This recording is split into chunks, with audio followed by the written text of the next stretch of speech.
Just curious. Oh, there we are. Well, that's interesting. Let's switch way over there. Good evening, everybody. I'm glad that you've made it this evening and that you will share with us this moment of commemoration and this moment of preparation for the Paschal Feast, which is coming on Sunday. We're going to have a service that's a little bit different, and it's intended to be contemplative. It's intended to encourage you to think about, to put yourself into what it is that Jesus experienced on Good Friday. So what this is based on is a book that's written by Walter Wongren Jr., who was a professor of history and literature and theology at Valparaiso University, and whom we had the pleasure of meeting a couple times. And in his book, what he did is he took the Bible and rewrote it as a novel.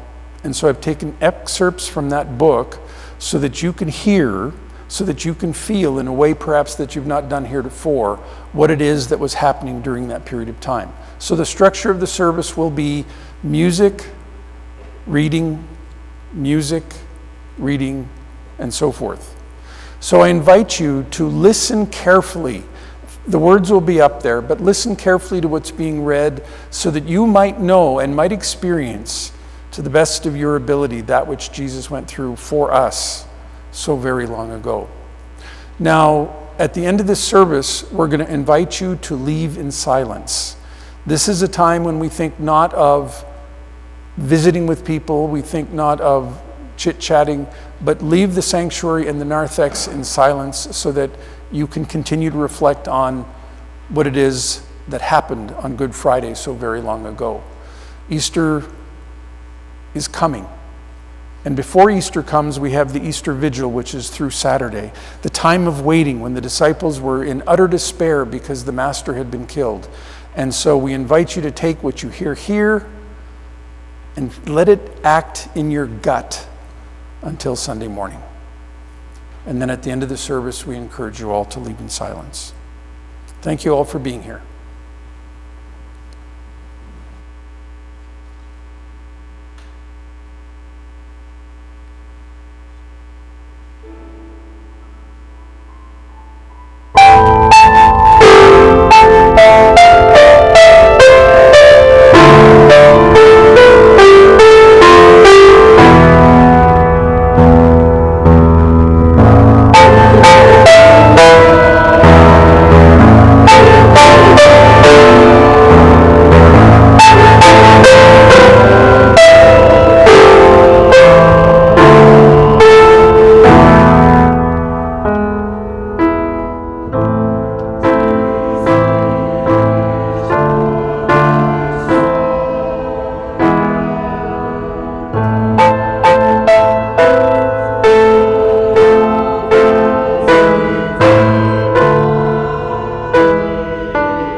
At evening, Jesus entered the upper room with 10 of the disciples. Simon and John met them there. The table was neatly set. Already the prescribed foods had been brought in, filling the room with a rich aroma: lamb, unleavened bread, a sauce of bitter herbs, wine. The table, low to the ground, was shaped like a C, so the servants could enter the middle and approach each place. One would not sit at such a formal meal. The table was furnished with low couches on 3 sides of it. One reclined on these. Jesus, when he had removed his sandals, went to a central place at the table. The others found places to the left and the right of him. Jesus motioned them to recline. So, in a genial ripple of motion and chatter, the 12 disciples lay down on the couches, crooked their left elbows, and propped their heads on their hands. Jesus continued to stand, looking down both sides of the table. He said, with all my heart, I have earnestly desired to eat this Passover among you before I suffer. Conversation ceased. Faces tilted toward him. His people, frowning, questioning, exhibiting surprise and a sudden blinking pity. His foolish people, still ignorant of what was to be, though he had told them. He had told them. He had said it clearly and often. His poor sheep people, his munching followers, his disciples. I tell you, I will not eat it again until it is fulfilled in the kingdom of God. While they watched him then, Jesus shed his robe and went to the side table and picked up a clean towel and tied it around his waist in the manner of a servant. He then gathered his hair in another towel, which he wound as a turban around his head. He poured water into a pitcher and carried it to the nearest disciple, the last one in sequence around the table. Then, in a room completely hushed, Jesus knelt down and began to wash that disciple's feet. He moved to the next and washed his feet too, and the next. So still was the room that each small splash of water could be heard. Last of all, Jesus came to Simon Peter, forever proud of his humilities. He snatched his thick feet back beneath his robe and said, "What? Are you going to wash my feet?" Jesus sighed and said, "You may not now understand what I'm doing, but you will in the future." "No," Simon said, his bare jowls trembling. "You will never wash my feet." Something tightened in Jesus' throat. "If I do not wash you," he said, striving for kindness in his voice. "If you do not let me serve you, you will have no part in me." Simon shot his feet out again, pleading, "My hands too, Lord. Wash my hands and my head." As he rubbed the hard soles of Simon Peter's feet, and then again as he toweled them dry, Jesus said, "Those who have bathed do not need to wash, except for their feet, for they are clean all over." "Do you understand what I've just done to you?" he said. "You call me teacher and Lord, and you are right, because that's what I am. Now, if I, your Lord and teacher, have washed your feet,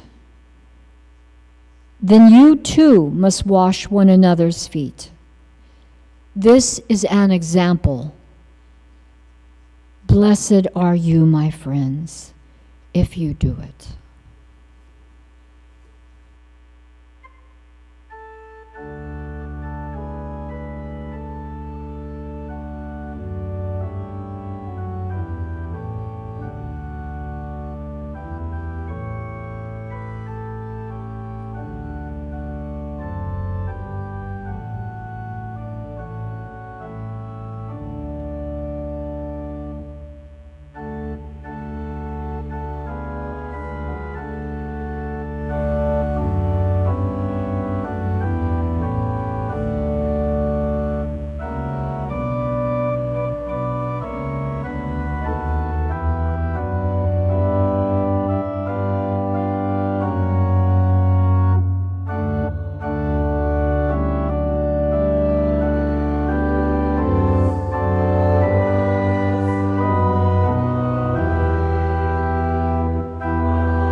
"Come," he said, "let's eat."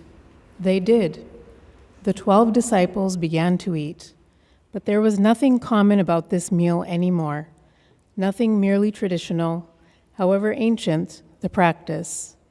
These men took their food with deliberation, as if every gesture required a conscious deciding. Jesus did not eat.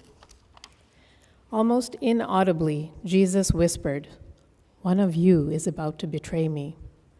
The whole company gasped, as if Jesus had cracked the table with an axe. "What?" said Thomas. "What did he say?" Andrew, in perfect anguish, choked, "Is it me, Lord?" Jesus noticed that Simon made some sort of signal to John. John nodded, and then, because he lay in the place of honor, immediately to Jesus' right, John leaned his head against Jesus' bosom and said, "Who, Lord? Who is it?" At that moment, Judas was reaching his bread to the sauce of bitter herbs. "Rabbi," he said, "is it me?" Jesus picked up a piece of bread and dipped it in the dish with Judas. He said, "The one who is sharing the sauce with me, he is the one."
"A new commandment I give to you," he said.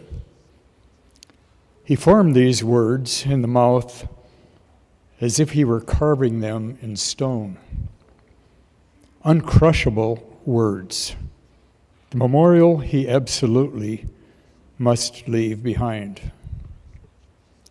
"Love one another," he said. "Even as I have loved you, you must love one another. By this will the whole world know that you are my disciples, if you have love for one another. Do you love me now? Then you will keep my commandment when I am not here. And I will pray the Father, and he will give you another counselor to be with you forever, the Comforter, the Holy Spirit, even the Spirit of truth. But I will not leave you desolate. I will return to you. Yet a little while, and the world will see me no more, but you will see me. Because I live, you will live also. In the meantime, children, you will weep and lament. I am so sorry to tell you so. The world will rejoice, and you will be sad. Worse, already tonight you will fall away from me. All of you, just as it is written, I will strike the shepherd, and the sheep shall be scattered abroad." No. Jesus recognized the shout immediately. Simon Peter. He had found something to say and was up on his knees to say it. "No, Lord, though they might, I will never fall away from you." Jesus wondered if this clamorous disciple knew how often his voice sounded like mere whining. "Simon, Simon," he said, "Satan asked to have you. He wanted to sift you like wheat, but I have prayed for you, that your faith may not fail." Simon thumped the table. "Lord, I'm ready to go to prison with you." "To prison?" Jesus said. "Oh, Peter, this very night, before the first rooster crows twice, you will deny me 3 times. But Simon raised his arms and declared, even if I have to die with you, I will not deny you. In fact, Jesus had ceased listening to Simon's bluster. He gathered himself into a formal position, sitting cross-legged before the table. He took the unleavened bread in two hands and elevated it in a motion so dignified, so noble and holy, that Simon and every other man in the room was reduced to an awful silence. Aloud, Jesus blessed the bread. He brought it low and broke it, then handed it to the disciples, saying, "Take and eat." They obeyed. Jesus watched. And when they were all eating the bread, he declared, "This is my body, which is given for you. Do this in the remembrance of me." Their chewing became massively slow.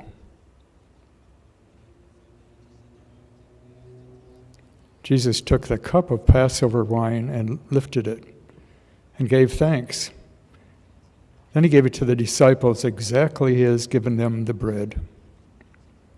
While they were drinking, he said, "This is my blood of the covenant, shed for many for the remission of sins.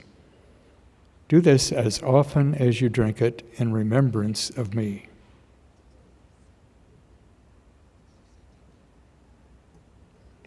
"Come," he said, "it's time to go."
To the Mount of Olives, and there he stopped.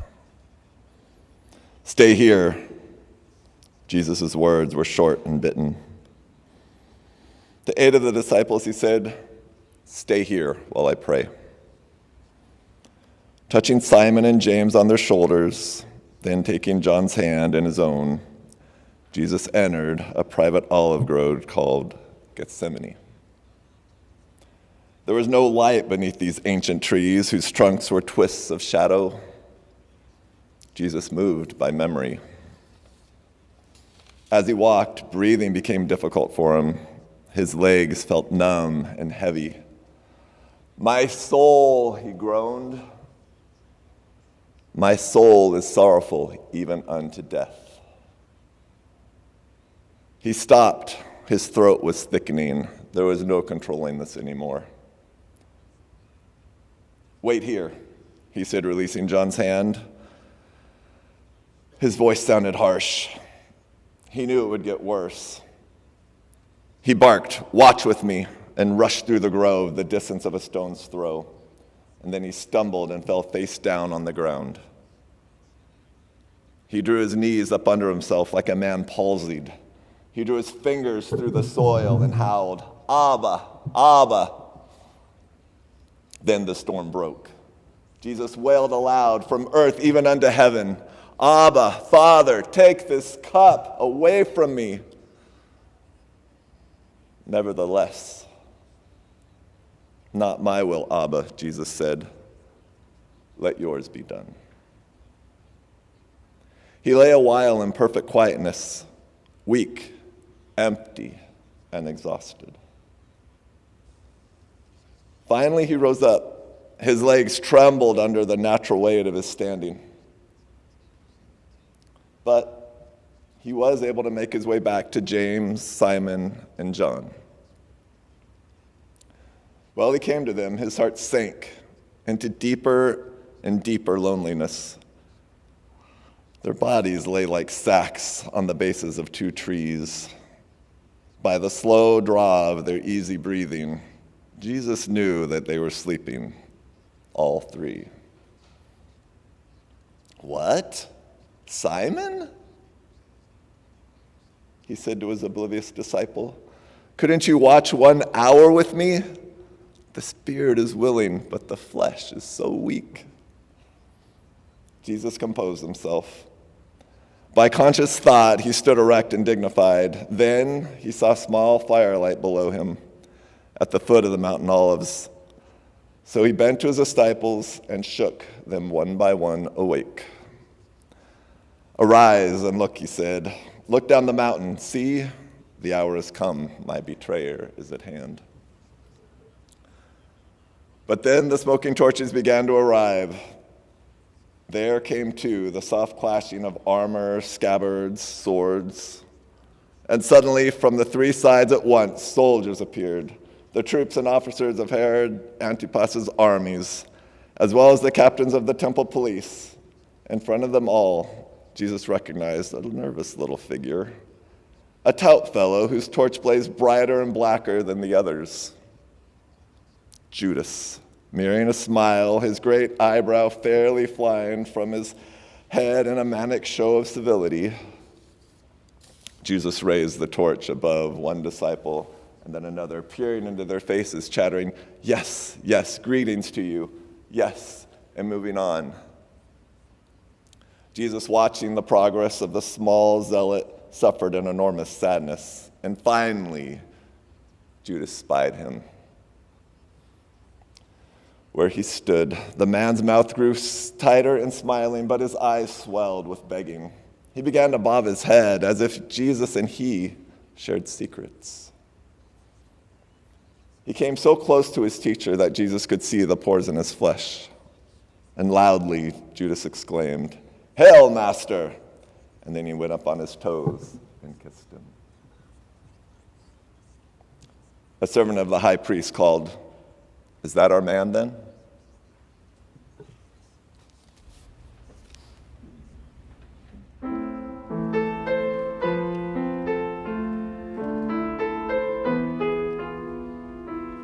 Garden of memory,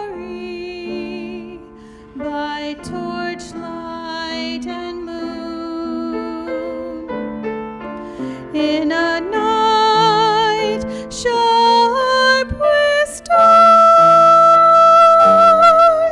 Gethsemane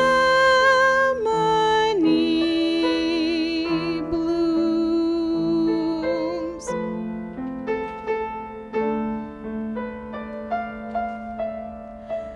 Garden of enmity,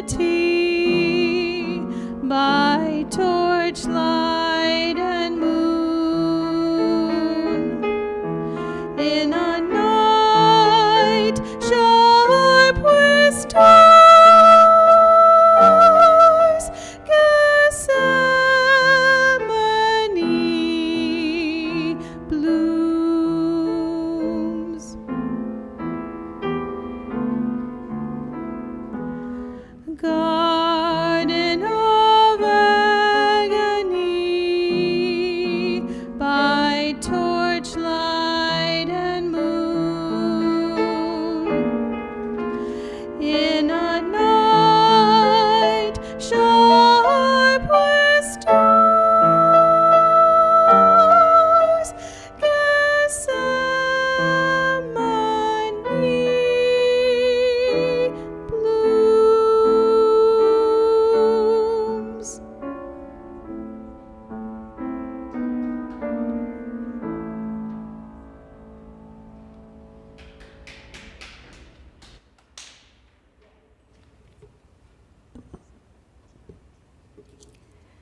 Caiaphas said, "What? Have you nothing to say in answer to these charges? You've never been afraid to speak. Go ahead." Caiaphas made a show of bowing his head to listen. "Defend yourself." But Jesus held his peace. John's heart was hammering within him, seeing these two in such proximity. Jesus had a lean, regal posture, but he was filthy, and Caiaphas was arrayed in the glory of Aaron. "You do not choose to talk?" said Caiaphas. "Then I choose, and you shall have no choice but to speak." The high priest drew himself up to his full height and said, "I adjure you by the living God to tell us whether you are Messiah, the Christ, the Son of God." Softly, Jesus said, "I am." John gasped and covered his mouth. Jesus was still speaking. "And you shall see the Son of Man sitting at the right hand of power, coming with the clouds of heaven." "The man is dangerous," Caiaphas muttered. Then he said, "Blasphemy." More loudly still, "Blasphemy!" He seized the throat of his robe and tore the cloth apart. "What need do we have of witnesses when the man himself blasphemes in the very midst of the council?"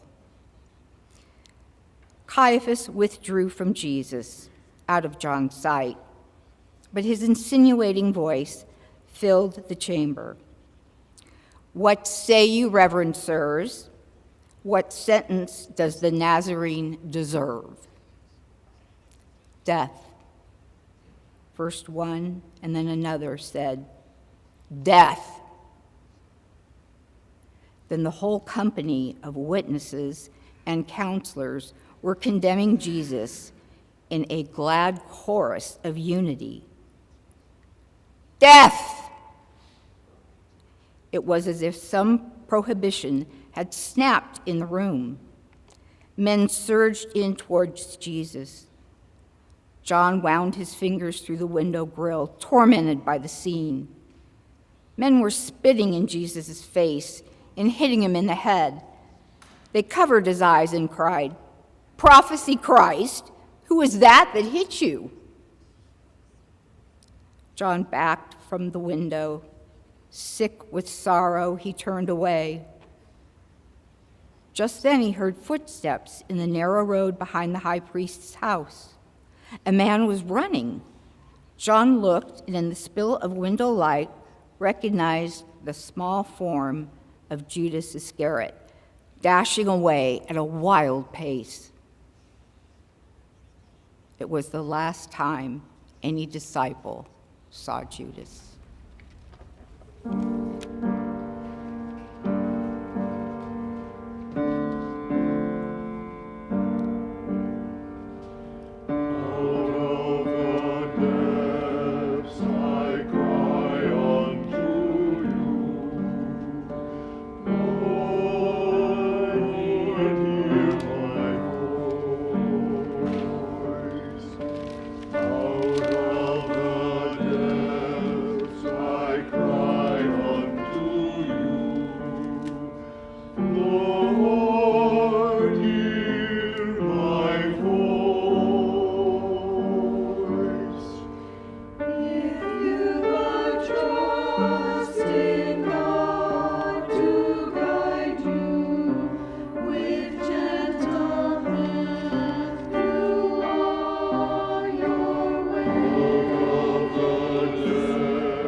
John left me alone. He disappeared. I had no idea where he went, and I had no friend in that place. He did. I didn't. And even as the servant was opening the gate, she kept staring into my face. That was unnerving enough. Then she spoke. I glanced down at her, and that's how I lost sight of John in the courtyard. What she said was, "Aren't you one of that man's disciples?" Took my breath away. I had just gotten there. "What man?" I said. "You know," she said, "the man they arrested." "No," I said. "No, I'm not." It was a common fire on a cold night. Officers of the temple guard were warming themselves. Servants, too. I put out my hands and ducked my head down. Jesus was somewhere in the palace. I meant to stay, but that maid wouldn't leave me alone. Soon I felt that people were looking at me. Made my flesh crawl. I glanced up, and there she was, talking to the officers. "This is one of them," she said. "He's a disciple of the Nazarene." "Woman," I said, "I don't know, and I do not understand what you're talking about." But then, I'll tell this part as truthfully as I can, then 4 things happened, one right after the other. First, the shouting. All at once, there came from an upper chamber the slurred shouts of many men. They were laughing as if they were drunk. I went back into the courtyard to see what was happening. But a soldier blocked my way and said, "You are one of them." I said, "No." He said, "Don't lie to me. You're a Galilean." I said, "No," and I tried to push past him. But he struck my chest and said, "Don't you recognize me?" He struck me again. "I was there when you cut off my cousin's ear." "Damn you," I yelled. "Damn you." People started to look. People in the courtyard, people pouring out of the upper chamber. 2 guards reached for their weapons. It drove me crazy. I raised my right hand and screamed, "I swear by the city of Jerusalem that I know nothing of the man. I do not know." Then this is the 3rd thing that happened. Jesus came out of the upper chamber, his arms bound behind him. He turned and looked down at me. He saw my right hand in the air. And this is the 4th thing. Somewhere in the night, a rooster started to crow. I lowered my hand and covered my mouth and turned away from Jesus and ran out of the courtyard. I ran out into the city. I ran down a dark alley and fell to the ground with my face in my hands, and I burst into tears. I cried and could not stop. This is the whole truth.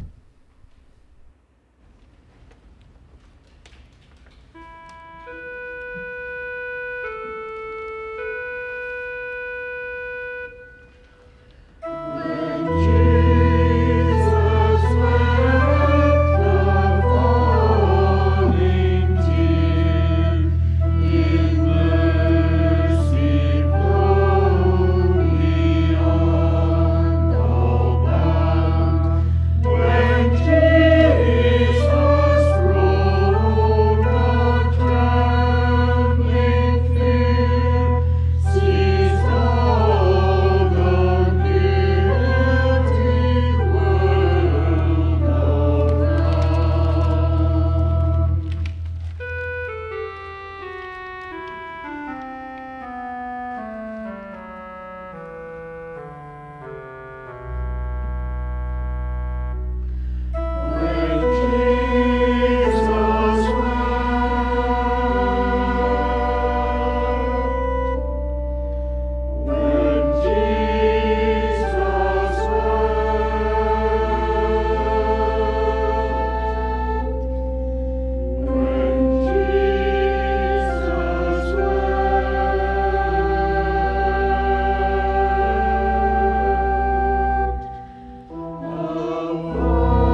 In the dirty dawn of Friday,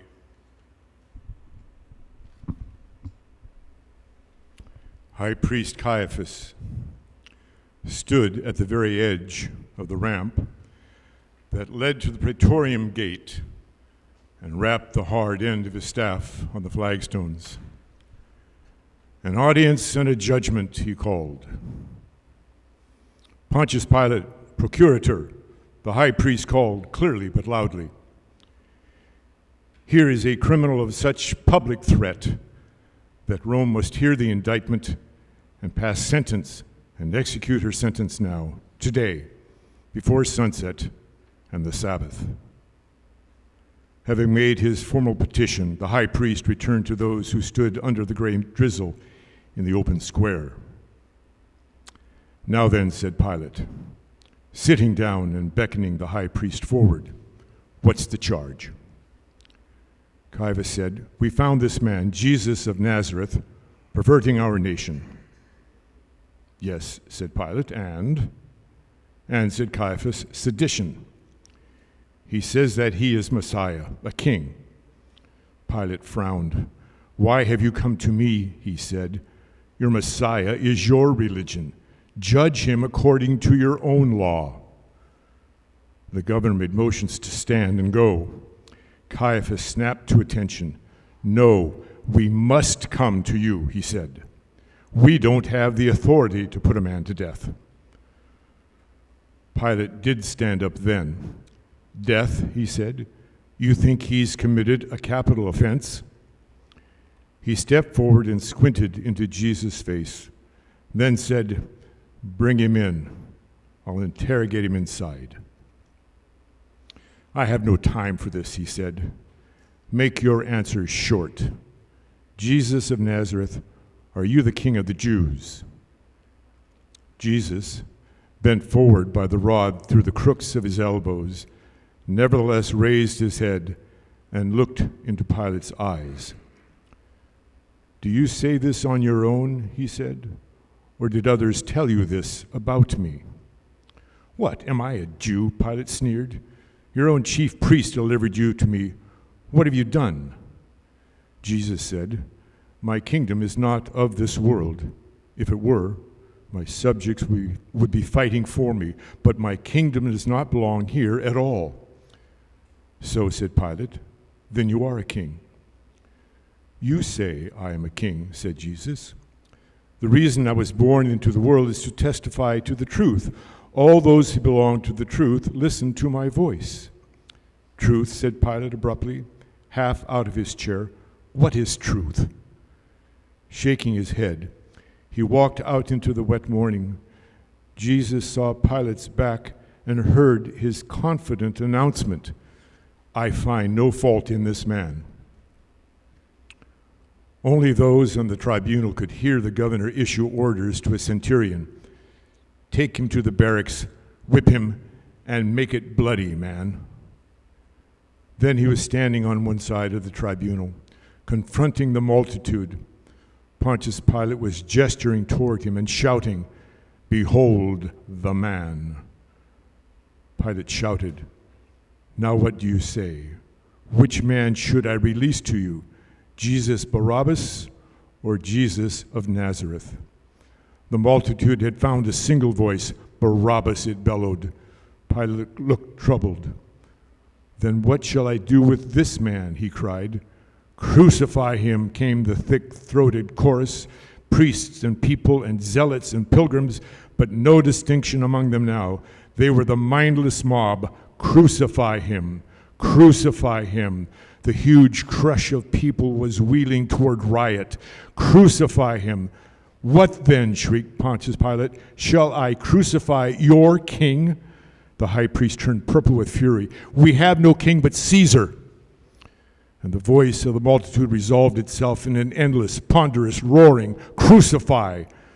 So Pilate sank down into the judgment chair and gripped the armrests and delivered his verdict. He released the man that had been arrested for insurrection and for murder. But Jesus of Nazareth, he turned over to the will of the people. He ordered a centurion and a small contingent of soldiers to lead him outside the city and to crucify him.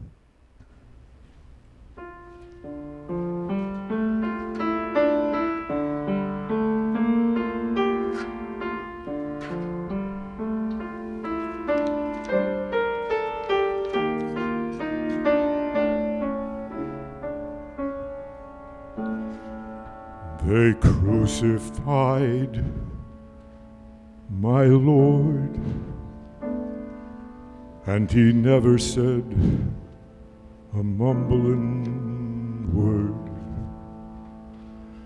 They crucified my Lord, and he never said a mumbling word.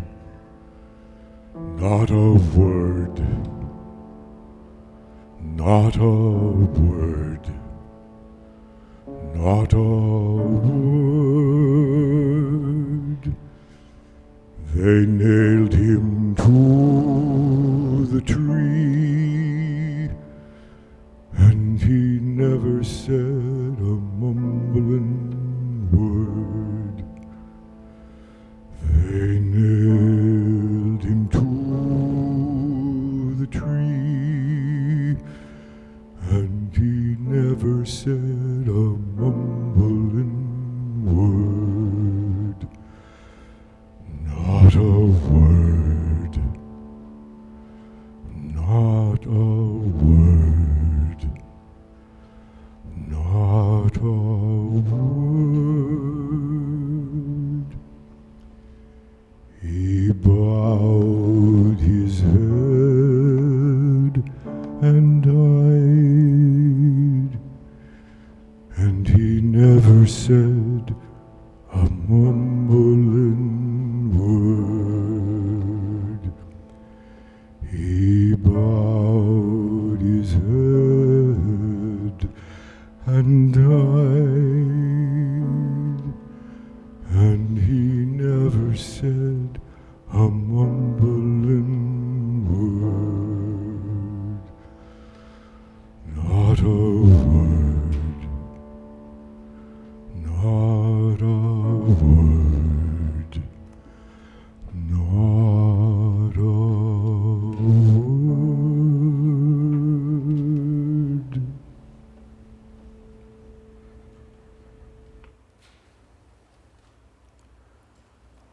Jesus is dragging a heavy wooden beam up the center of the street. In fact, two soldiers tried to lay it on his shoulders, but the weight of the rough wood startled the lacerations in his back, and the pain became so intense that something like light exploded in Jesus' skull, and he slipped to the ground in a faint. So now he is cradling one end of the beam under his left arm and bumping its other end over the stones of the street. Each stone is a Sinai. There are spike holes near the extremities of the beam. It has been used before. Jesus is moving north slowly towards the garden gate. He's wearing his own robe again and his tunic, though they have lost their shape, scabrous, befouled by human discharge. His hair, because he bends so far forward, hangs nearly to the ground. The sandaled feet of a centurion are walking in front of him, just within his vision. He is following these feet. Out through the garden gate they go, and yet farther north. The stone city wall runs north and south on his right side. Jewish tombs are cut into the rock on his left. Here is a hillock by the side of the road, a rocky mound in which 4 stout poles are fixed, forever ready to receive the crossbeams and the bodies of criminals sentenced to crucifixion. The hill allows a public viewing. It is called Golgotha. The centurion halts here and hands Jesus a jar of liquid. He lifts it to his lips and tastes it, but then refuses to drink. This is wine mixed with myrrh, a narcotic. It is not in the will of the Father. 4 soldiers strip Jesus down to his loincloth. At the same time, another group of soldiers arrives. They bring 2 more men with crossbeams on their backs. These men do drink. They drain their jars completely dry. All 3 now are stretched on the ground, each beside a different pole. Jesus stares at the black clouds lowering. His back is a field of fire. He cannot swallow. He wishes he could swallow, but his tongue is thick and stuck to the roof of his mouth. Someone lifts his head by the hair, then pillows it on wood. His arms are yanked left and right as far as they will go, palms up. A cold point touches his wrist. Jesus hears the thump of a maul on metal once, twice. He feels a spike probing the bones in his right arm once, twice, 3 times. As the bones separate and the spike bites hard wood, a dull pain pulses up into his armpit and his neck. This is the will of the Father. His left arm likewise is nailed to the crossbeam.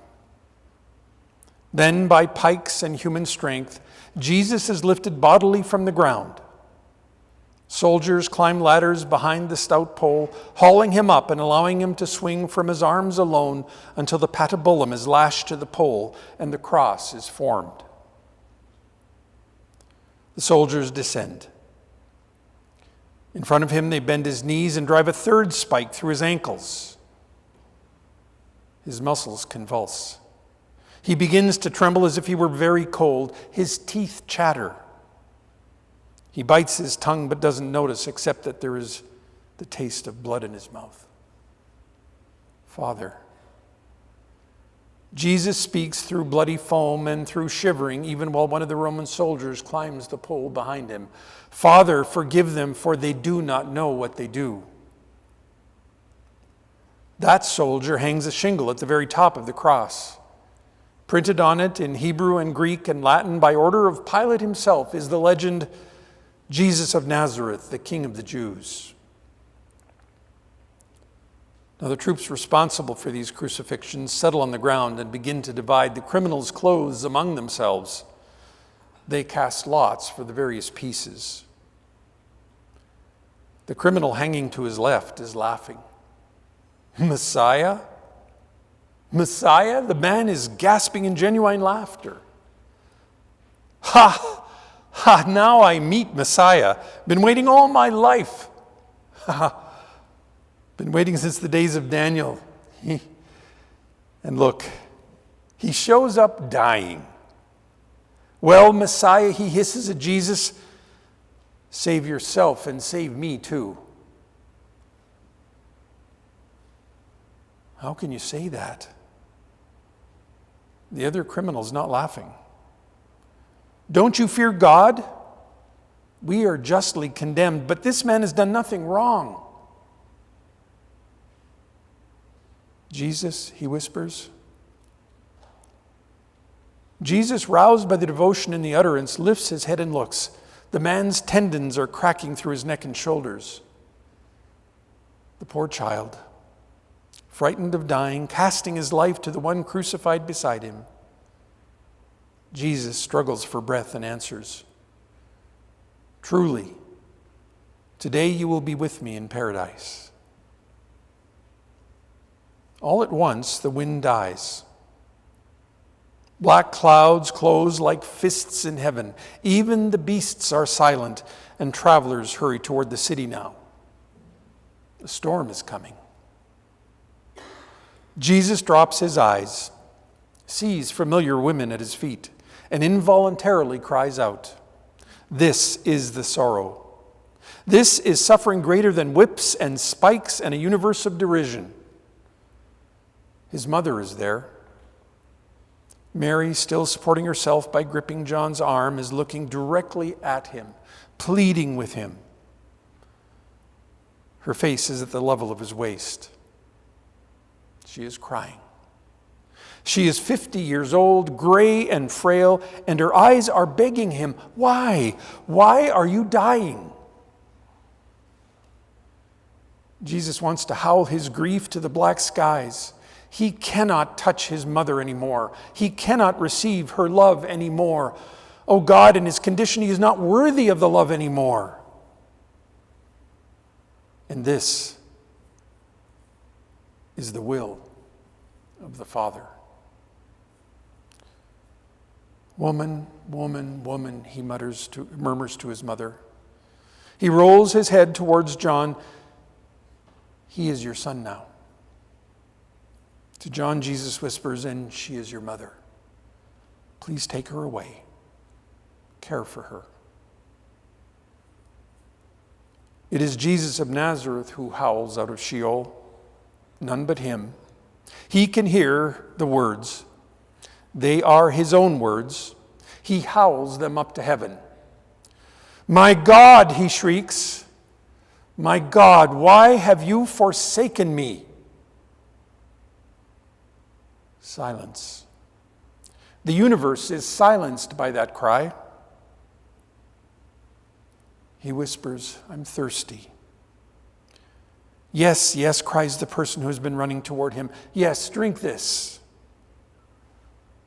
On a long stalk, this most civil individual raises a sponge to Jesus' lips. He sucks and tastes a common wine. He drinks.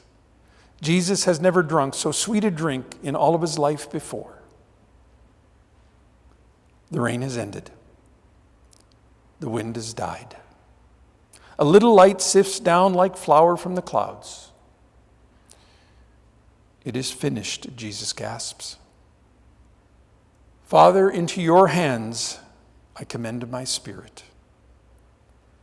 His body falls far forward. His head sinks down between the wings of his rising arms.